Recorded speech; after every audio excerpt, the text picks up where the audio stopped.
You're not getting a normal introduction to this video, because this is not a planned show.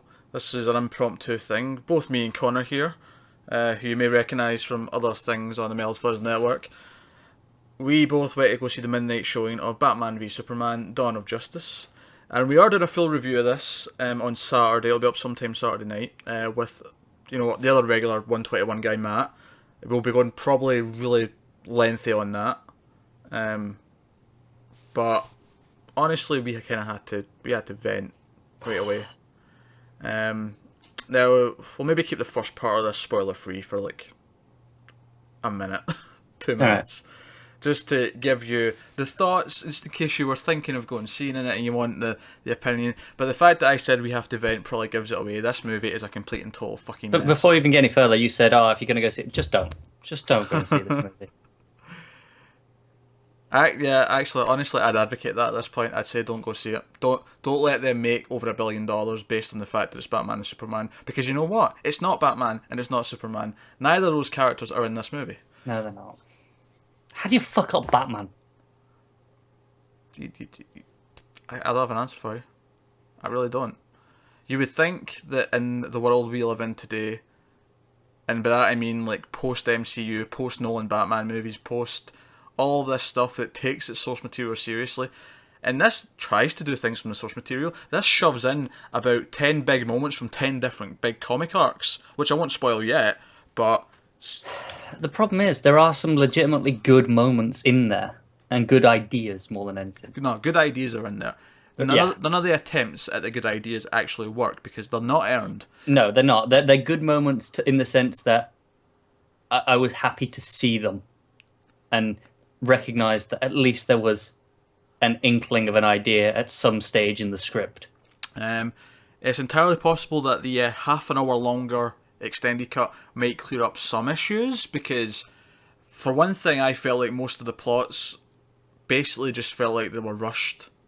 Yeah. Even though the film's like 2.5 hours long, it felt like it needed longer.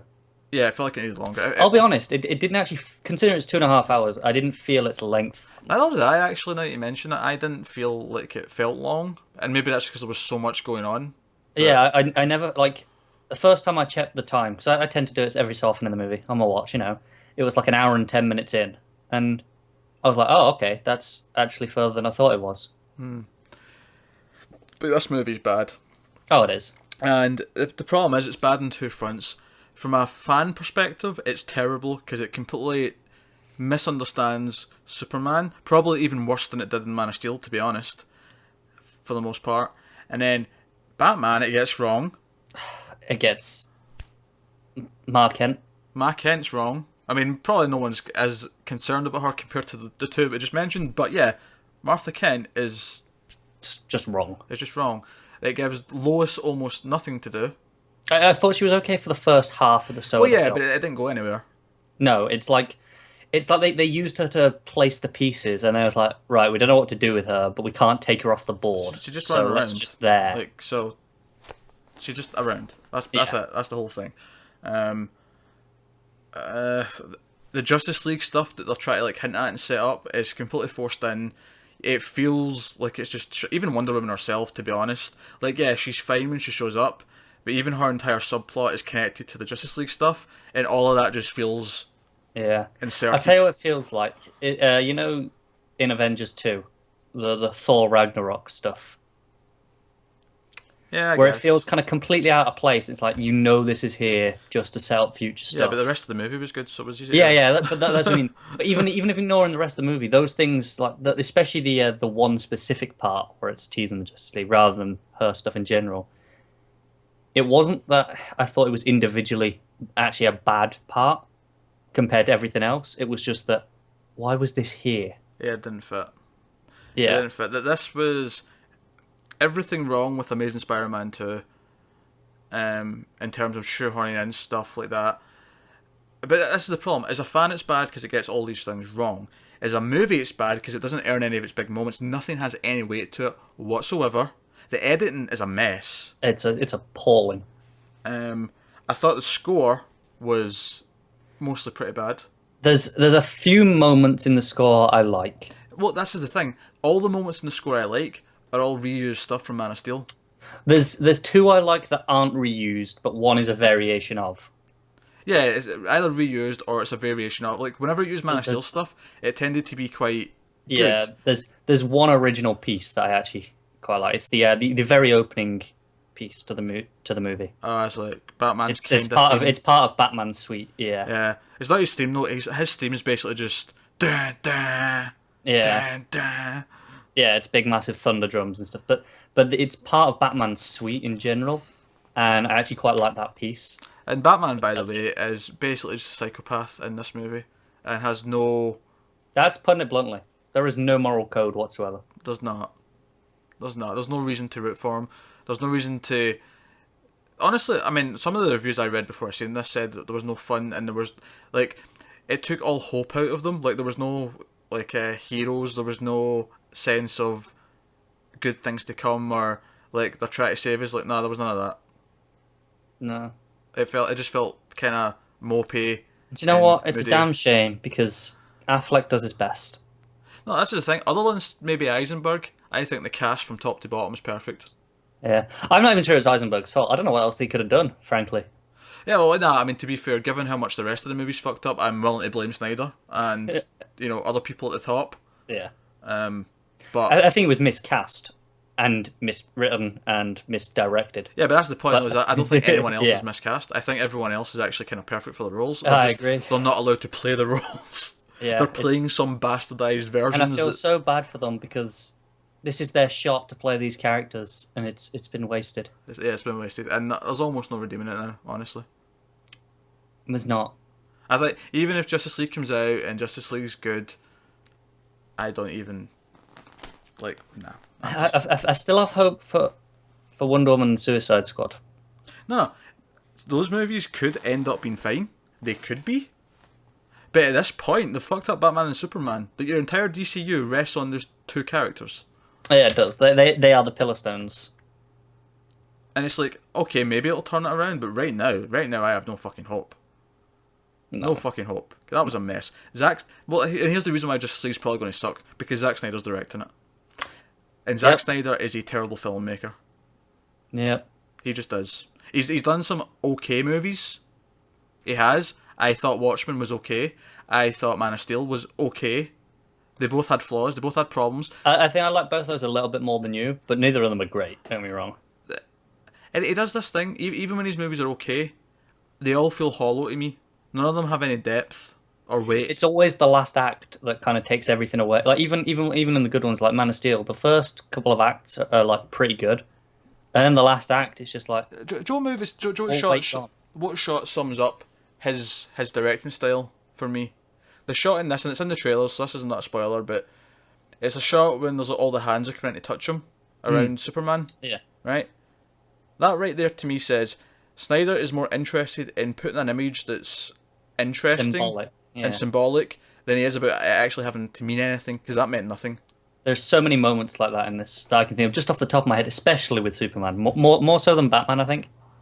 Yeah, but he's trying to be big and like this means something. Yeah, and it's an attempt to be thought provoking and symbolic, and it just kind of comes off as empty and as if he doesn't know anything else to do, so he resorts to they can read into it themselves. bollocks. Right, here endeth the non-spoiler section. Right, so we're keeping this quick because we're doing a big full review on Saturday. But so should be a quicker, briefer, possibly angry, or although to be honest, with Matt on the show on Saturday, That's going to be much angrier. that may get really feuded. But yeah, so here be spoilers, full spoiler warning from this point on. I don't know what we're going to spoil, but we'll be spoiling stuff. Certainly something big with the ending we're going to talk about. So spoilers from this point on for Batman v Superman. Right, okay. I talked about them not earning things. Here's one thing they didn't fucking earn: the death of Superman. Yeah, especially like him dying itself, I could have gotten away with, but it was the shot of the American people all having that big massive funeral out on the street, like a military thing. The entire film showed that most people don't trust him. Exactly. He's not really seen as a hero, and nothing in Man of Steel, because I might see a double feature. I saw Man of Steel again before this played, right? I saw it just yesterday. And something that stuck out to me again in Man of Steel is that no one in the public sees him do anything. No one has a reason to see him as a hero because no one actually witnesses it. There's a bit in this where Perry says the Superman has the public lost faith as like a headline. Yeah, and It's I was like like, yeah, when did they have it's like faith? I haven't seen them care about him at all. I don't know. God, and the whole thing where Lois holds him, and I was just like, this is so hollow. They did not earn this. And what's funny, last week, I don't know if it was on a recorded show or if I was just talking to you or someone else, but I joked that Batman and Superman would stop fighting because they'd both realise that their mums are named Martha and they'd have a heart to heart over it. When that happened in the movie, and that's how it happens, I started laughing because I couldn't believe I called that. And what got me even more was when he says it, you get quick flashes of like the graves and the crypt and all that of Wayne Manor, right? Yeah. And the camera pulls out, and I realised that they'd avoided showing Martha's name up until that point, so that for people who didn't know that Batman's mum was named Martha as well, it was like a reveal. And I just started laughing. I thought it was so hokey. Who doesn't know his mum's called Martha now? And then, even then, right, even after all that, I thought that it didn't make sense. Batman just throws the spear away as if he's disgusted with himself, and then from that point on, he's on his side. And I'm like, wait a minute, I don't understand the thought process here. I get that it made you pause, but I don't understand why all of a sudden you're... I think the intention is that it's supposed to be like he's failed his mum sort of thing. Like now that he goes, his mother wouldn't want him to be like this. So what you're saying is, it's like Batman Forever where he forgot why he was Batman, and then he remembered in that moment, oh shit, yeah, my parents. That is kind of what it is. It's just, I think it's the only thing I can imagine it can be. I can't see any other way that it works, but it doesn't present it that way at all. Yeah.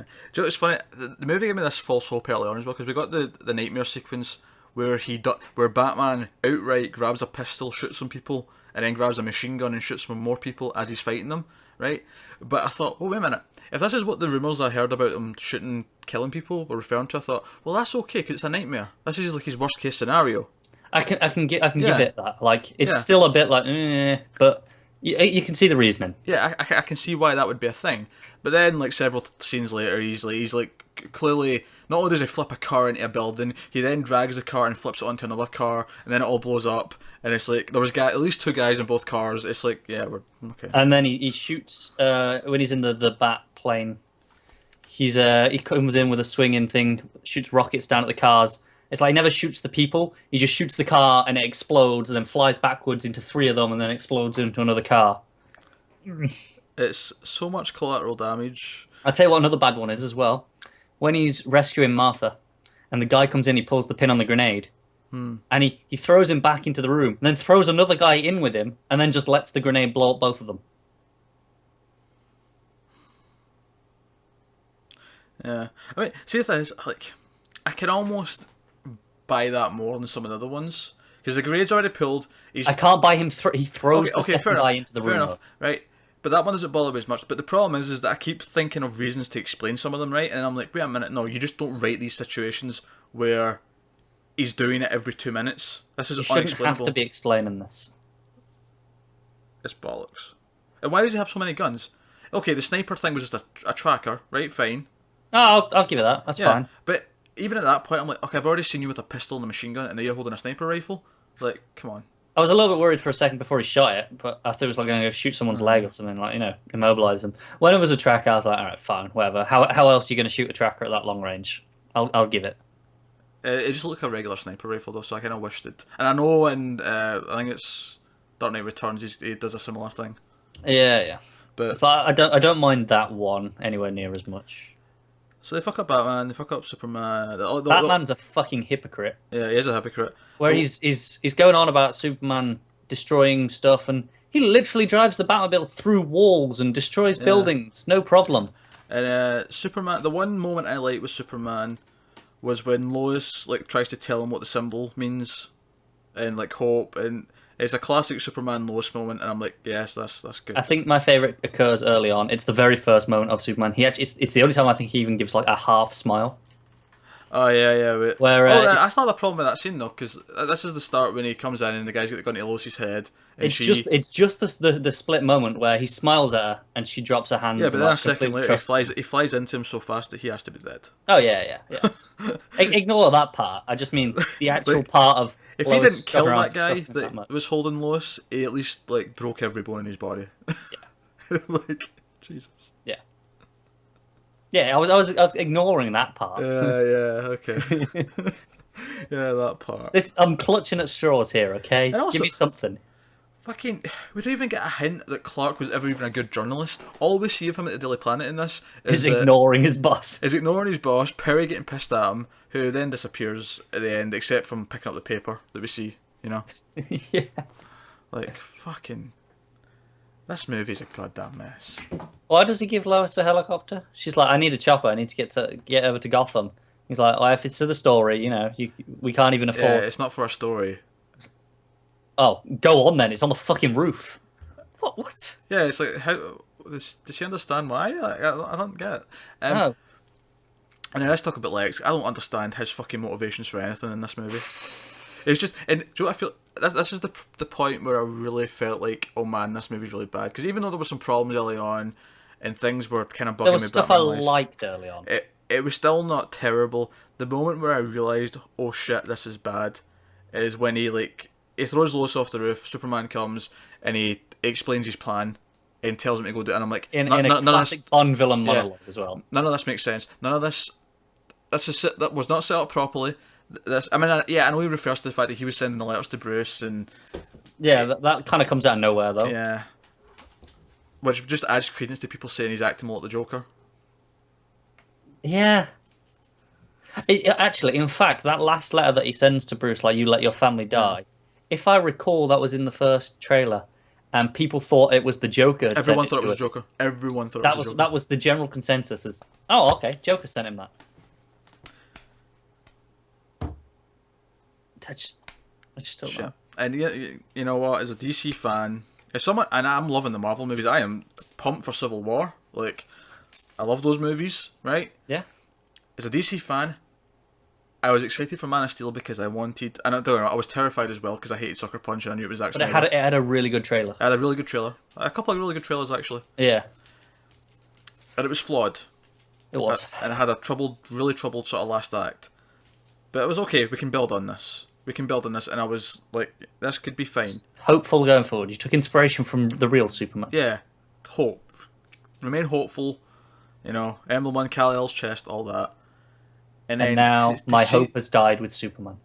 Yeah, to see this movie, to see it just completely wrecked, to see the mess that it is, my heart's broken. First and foremost. And the funny thing is you see some people, I don't know if they might change their minds when they actually see the movie, but yesterday I was seeing people, anyone who had a negative word about this movie before most people had seen it, it was like, oh, you must be a Marvel fanboy or whatever, and I'm like, no, we prefer DC.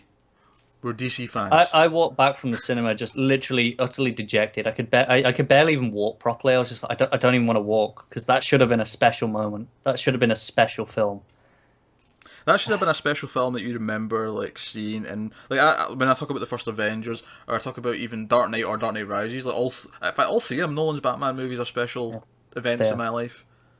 Like this thing, I swear this is true. I was sitting in the cinema waiting for it to start, and I was getting the trailers. And I got the Suicide Squad trailer, and I sat there and I just thought, I can't believe I'm more excited for a Suicide Squad film than I am for a film 10 minutes away from starting that features the whole DC Trinity on screen together for the first time.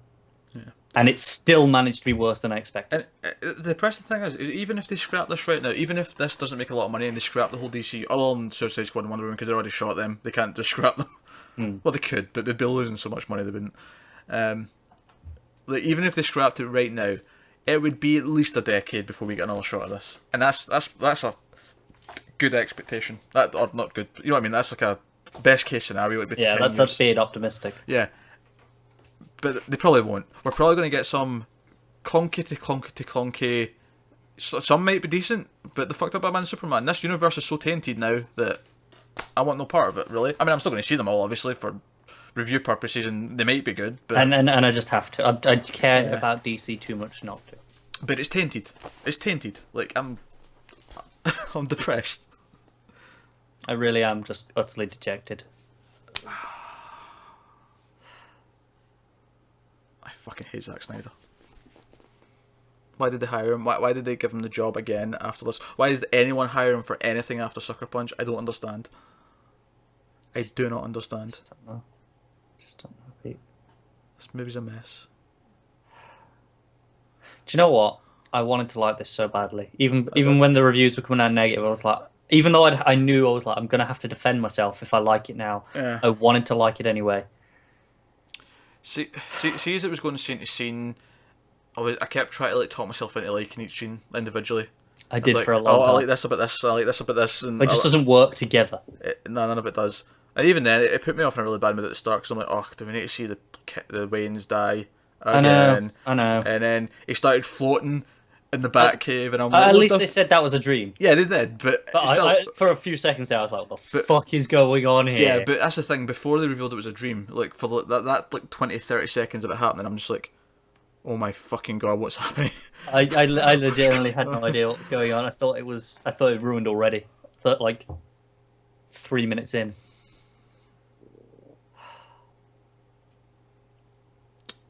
I should be seeing this multiple times.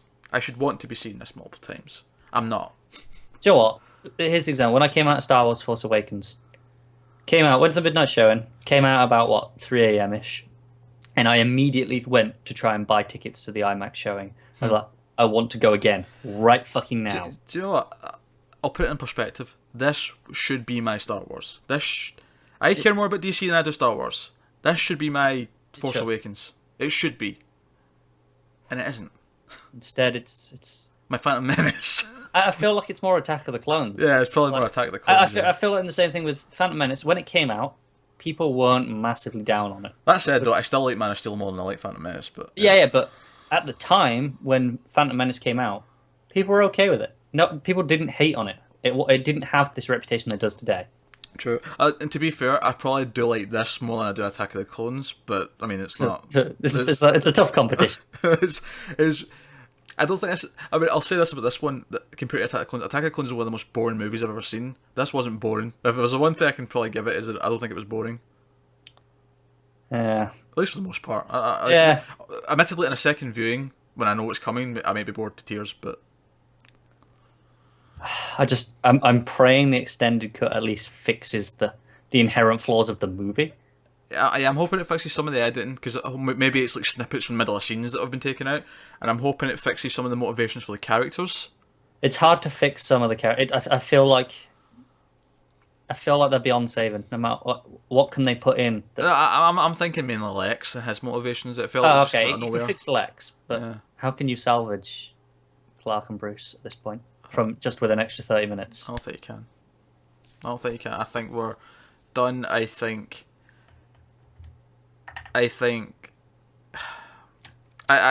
Zack Snyder at the helm for any more of this is absolutely terrifying, and unless there's some drastic, and it all comes back to me. Before I left, I was watching the interview where they were defending against the negative reviews, and Henry Cavill, has been nice about it. And he's been proper, and he's saying, "Well, it really matters more what the audience." Yeah, say. he's a very nice, upstanding British man. Yes. That's why. I'll say this: he acts more like Superman as himself than he does in this movie. He does. He has, to be fair, he has that upper class British politeness. It's not even just the plane; it's just the way he carries himself. It's very Superman, much more like Superman than how he's been directed to act. Yeah. Right? Just let him play himself. And Ben Affleck's sitting there next to him, just quiet the whole time with this look of horror on his face, and you can see it in his head. He's thinking, "It's happening again. I broke my rule, and it's coming back to bite me." And I feel bad for him. I feel like, there was all those rumors of him rewriting the script, and like there was the rumors that said, he was rewriting it on set while he was in the batsuit and stuff. Turned out that was wrong, and then it turned out we wish he had, because he's a good scriptwriter. He could have saved so much of this with a bit of time to do some good rewrites. That's the thing. There's stuff in this that could be salvageable in capable hands. It could. Well, yeah. from before they made, like, if it was back in pre-production phases, yeah, sure. That's what I mean. Yeah, yeah. Back then. Like, now then, from a cut or cutting things out. Oh, there's no way to recut this into something salvageable. Don't get me wrong, but I mean, there was a point. Even if the stuff they add in is all great, you'd have to also take a lot of stuff out to try and make it. It just. Well, I'm heartbroken. I really am. That's Batman v Superman. We'll have a full review up with more people late on Saturday, which will go into more detail about the little hints of things to come, because they do hint at some stuff, and it's very. I'm sure we'll end up doing like pretty much every scene in that review, to be honest. We probably will. We'll probably go through it scene by scene with Matt and tear it to shreds. But we did not like this. We are two of the people who really were trying hard to like it. We wanted to like it far more than Matt, because Matt was adamant he wanted to hate it. Yeah, because Matt already hated Man of Steel, so Matt was getting ready for, guns blazing, sleeves off, ready to take on the world. We wanted to like this. We wanted to love it, and we hate it. This does not get the Marvel stamp of approval. No, it does not. So, if you want to hear more in depth and talking about all that other shit, come back later on Saturday, same channel, same place. That'll also be available as an audio podcast on Monday as well, with more stuff attached to it, the usual news and all that jazz that you're used to on this channel. But yeah, fuck this movie. Fuck Zack Snyder. I'm done.